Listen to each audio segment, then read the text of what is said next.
simplifié avec Patrick Lapalme. Notre expert en immobilier, Patrick Lapalme de chez Remax Lanaudière. Salut Patrick. Hey, salut Sylvain. Comment ça va? Hey, très bien toi? Ça va super bien, c'est le mois de décembre, les vacances Oui. s'en viennent. On va parler de chalets ce matin. Oui, l'achat d'une résidence secondaire, il y a beaucoup de gens dans la période estivale, la période des fêtes, qui vont faire la location de chalet pour recevoir la famille et tout ça. Et là, ensuite de cette réalisation des belles soirées avec la famille, ils décident de s'acheter un chalet parce qu'ils ont vraiment apprécié l'ensemble de l'œuvre au complet. Ce qu'il faut faire attention et ce qu'il faut savoir d'entrée de jeu pour l'achat d'une résidence secondaire. Naturellement, si vous êtes locataire, vous travaillez, mettons, à Montréal, vous êtes un locataire là, vous désirez vous acheter un chalet, vous pourriez la mettre en résidence principale, le chalet, tout dépendant du taux d'occupation que vous allez occuper votre résidence principale qui tombe votre chalet. OK. Faut pas l'oublier, cette partie-là. Parce que on a une imposabilité là-dessus. Quand on est en résidence secondaire, ben là, naturellement, lors d'une revente, il va y avoir un taux d'imposition là-dessus sur le profit qui va avoir été fait. Ceci dit, il faut faire attention avec l'achat du chalet. Vous êtes emballé, vous avez eu vraiment du plaisir avec votre famille, vous avez loué 3, 4, 5 jours. Vraiment cibler vos besoins. Vous décidez d'acheter un chalet parce que vous décidez de vous mettre à un sport, la motoneige, le VTT, ces choses-là. Assurez-vous peut-être d'aimer ce que vous allez faire comme activité qui va vous rattacher à votre chalet. Parce que si vous achetez un chalet dans l'espoir de faire de la motoneige, un exemple, et puis vous vous rendez compte au bout de 3 mois que la motoneige, c'est vraiment pas votre sport. Non, c'est ça, le faire une fois dans le temps des fêtes en famille, puis l'avoir à temps plein. Oui, parce que votre okay. résidence secondaire, il ne faut pas l'oublier. Hein. On a les entretiens à faire ou bien faire payer des gens qui vont faire votre entretien quand vous ne seriez pas là. Tout est là. Il y a vraiment ces particularités-là qui sont importantes de regarder vos besoins. Aussi, ce qu'on voit fréquemment, c'est que les gens vont acheter avec plusieurs membres de leur famille ou amis une résidence secondaire et ils vont se partager le temps. C'est une très bonne piste de solution pour avoir votre chalet plus rapidement, naturellement. Et là, on va faire des conventions d'indivision avec les partenaires qui vont acheter le chalet.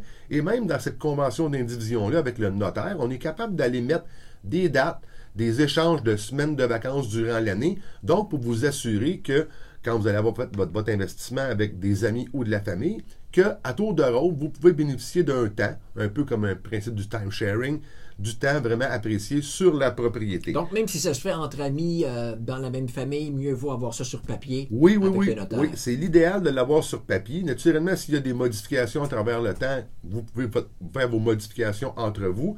Naturellement, de la famille et des amis, toujours avoir des écrits quand ça va bien, c'est toujours l'important. Et vraiment de préparer tout ça. Donc, avec votre convention d'indivision, votre chalet, vous allez être en mesure de dire on a mis tant d'entretien sur la propriété, on a eu de telle chose qui a été faite, le toit, puis ci, puis ça. Vraiment aller s'assurer que toutes les dépenses vont être partagées à travers les propriétaires qui sont là.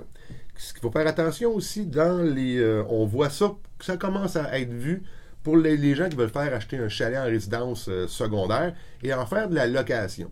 Le ministère du Revenu a des yeux partout. Donc, vous faites des affiches sur Internet, sur un peu partout.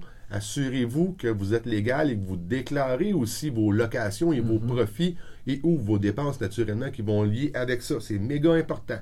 La location Airbnb, ces choses-là, il y a présentement des villes qui commencent à statuer sur des règlements pour aller délimiter des zones que c'est permis.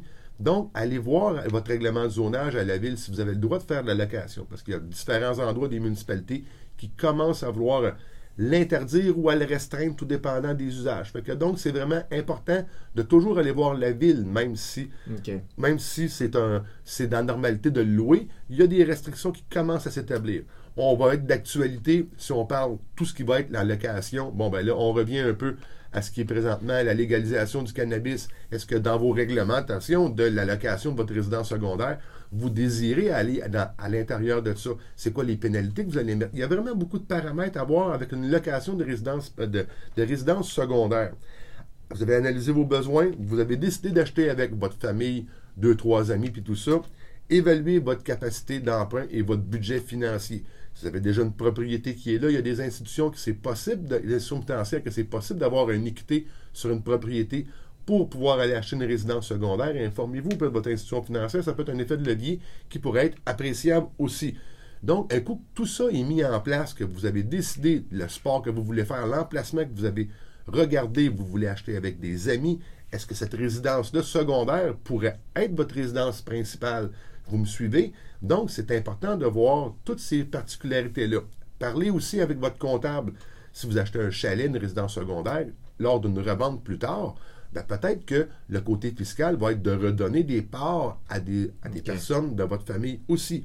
Et après ça, on débute vos recherches, on regarde vraiment vos besoins, on regarde les sports que vous désirez faire, et c'est facile, on a beaucoup les courtiers, on a accès à une panoplie d'informations pour vous donner les types d'activités à faire dans votre spot de votre chalet, et c'est important d'avoir vraiment des activités que vous voulez cibler.